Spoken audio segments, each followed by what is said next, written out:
الله أكبر. الله أكبر. الله أكبر. أشهد أن لا إله إلا الله. أشهد أن لا إله إلا الله. أشهد أن محمدا رسول الله. أشهد أن محمدا رسول الله.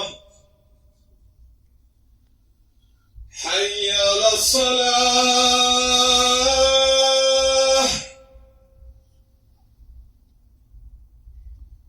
حي على الصلاة.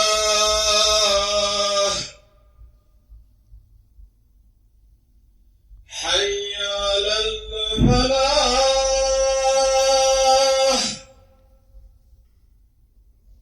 حي على الفلاح. الله أكبر. الله أكبر. لا إله إلا الله. طيبين طاهرين وعلى أتباعهم التابعين ومن تبعهم بإحسان إلى يوم الدين. يا أيها الذين آمنوا اتقوا الله حق تقاته ولا تموتن إلا وأنتم مسلمون. يا أيها الناس اتقوا ربكم الذي خلقكم من نفس واحدة وخلق منها زوجها وبث منهما رجالا كثيرا ونساء. أيها الناس، قال الله تبارك وتعالى في كتابه الكريم: أعوذ بالله من الشيطان الرجيم. بسم الله الرحمن الرحيم. واعلموا أنما أموالكم وأولادكم فتنة. Sadakallahul azim. Bugünkü cümle hutbemizin mevzusu evlatlarımızın terbiyesi hakkında olacaktır. Değerli Müslümanlar, her cuma günü okunması sünnet olan Kehf suresinin 46. ayetinde Rabbimiz Azze ve Celle bile buyurur: var devlet ve evlatlar dünya hayatının berbezeğidir. Enfal suresinin 28. ayetinde ise Rabbimiz Azze ve Celle bile buyurur: bilin ki var devletiniz ve evlatlarınız sizin için ancak bir imtihandır. Demek ki evlatlarımız sadece dünya hayatımızın bezeği yok, hem de imtihanlarımızdır. Yani dünyaya gelmelerine sebep olduğumuz her bir uşak bizim için hoşbehtlik ve sevinç menbeği olduğu kadar hem de yeni bir mesuliyettir.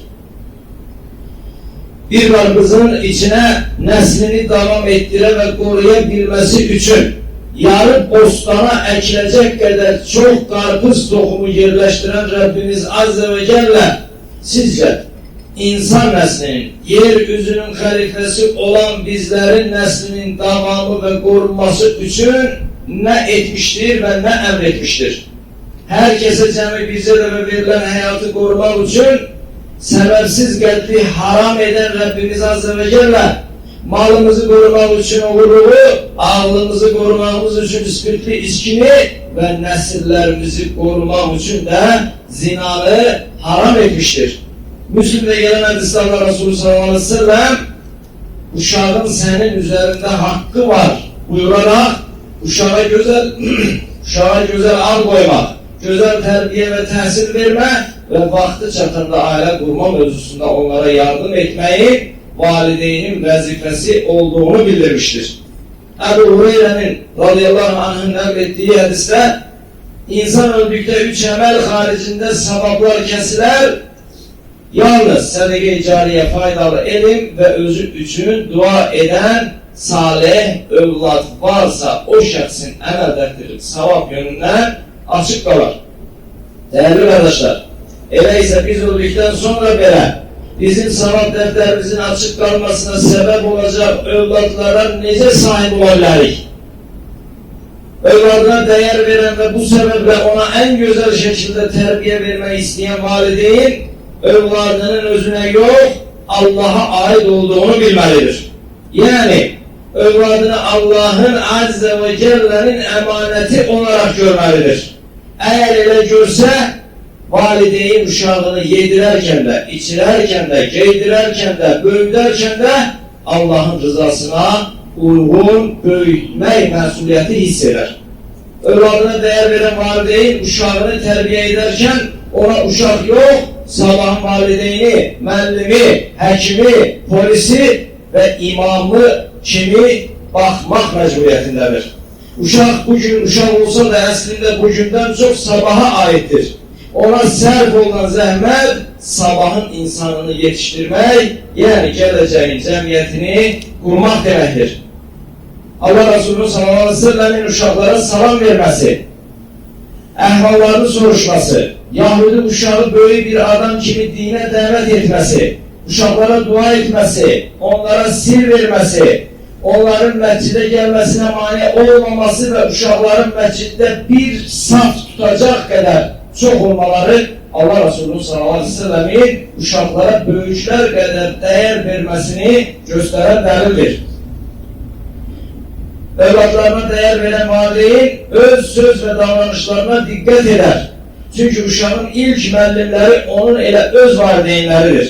Şəxsiyyəti formalaşmayan ve pis ile yaxşını seçe bilmeyen uşaq öz valideynlərini təqlid eder. Mesela değerli kardeşler, eğer valideyn doğru sözlü olarsa uşaq da dürüstlüğü öğrenecek, əks halda yalan üzerine kurulmuş bir hayata normal bakacaktır.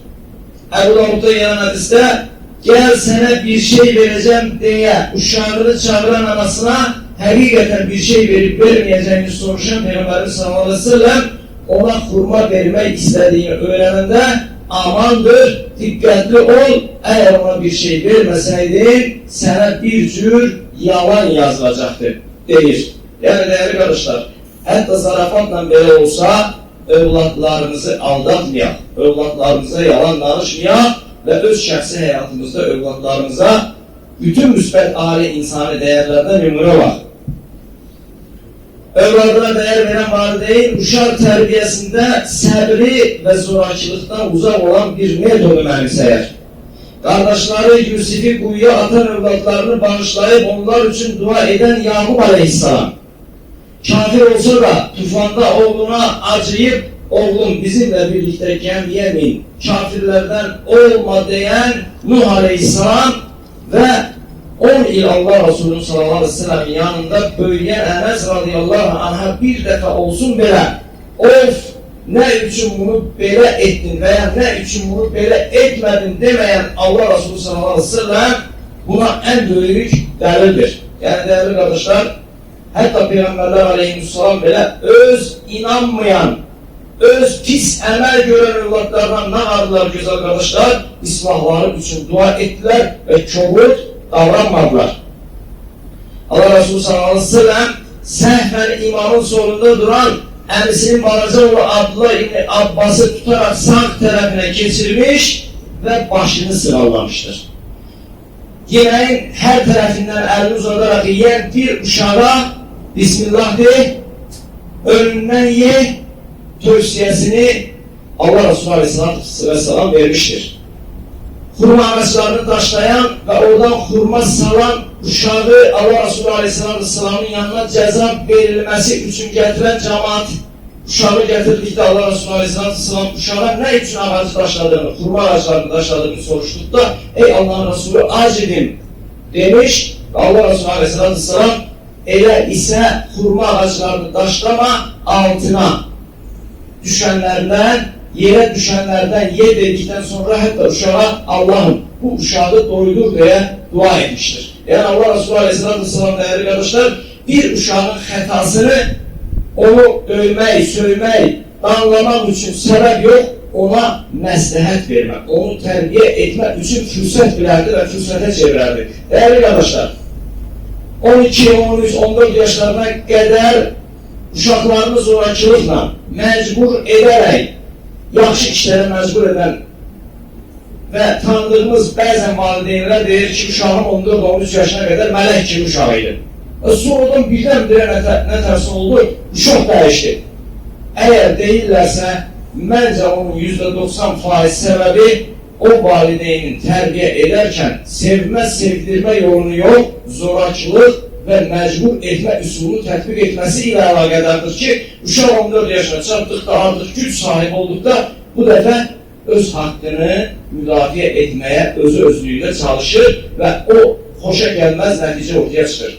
Və dəyərli qardaşlar, yenə övladını sevər və onu gözəl şəkildə tərbiyə etmək istəyən bir valideyn evinin inşaatından çox uşağın inşasına əmək sərf eləməlidir. Yəni, uşağın yaxşı evdə yaşasın deyib 100.000 manatını xərcləyən bir nəfər əgər hələ o günə qədər uşağına 1000 manat təhsili, tərbiyəsi, əxlaqı üçün pul xərcləməyibsə, kitab almayıbsa, yay kurslarına, əlifba kurslarına, Qur'an kurslarına göndərməyibsə, demək inşasından, övladının inşasından çox əhəmiyyət veribsə, dəyərli qardaşlar, o da valideynin xətalarındandır və ən son övladını sevən və onu gözəl tərbiyə etmək istəyən valideyn mütləq və mütləq feili duası ilə yanaşı qavli duasını unutmamalıdır. Yəni, səhərcik başlama qədər feili dua edib işləməklə yanaşı dil duasını, Rəbbimizin əlində olan qəlblərin xeyrə yönəlməsi duasını unutmamalıdır. Allah Resulü Aleyhisselatü Vesselam çünki demişdir ki, 3 şəxs vardır ki, onların duası ilə Allah arasında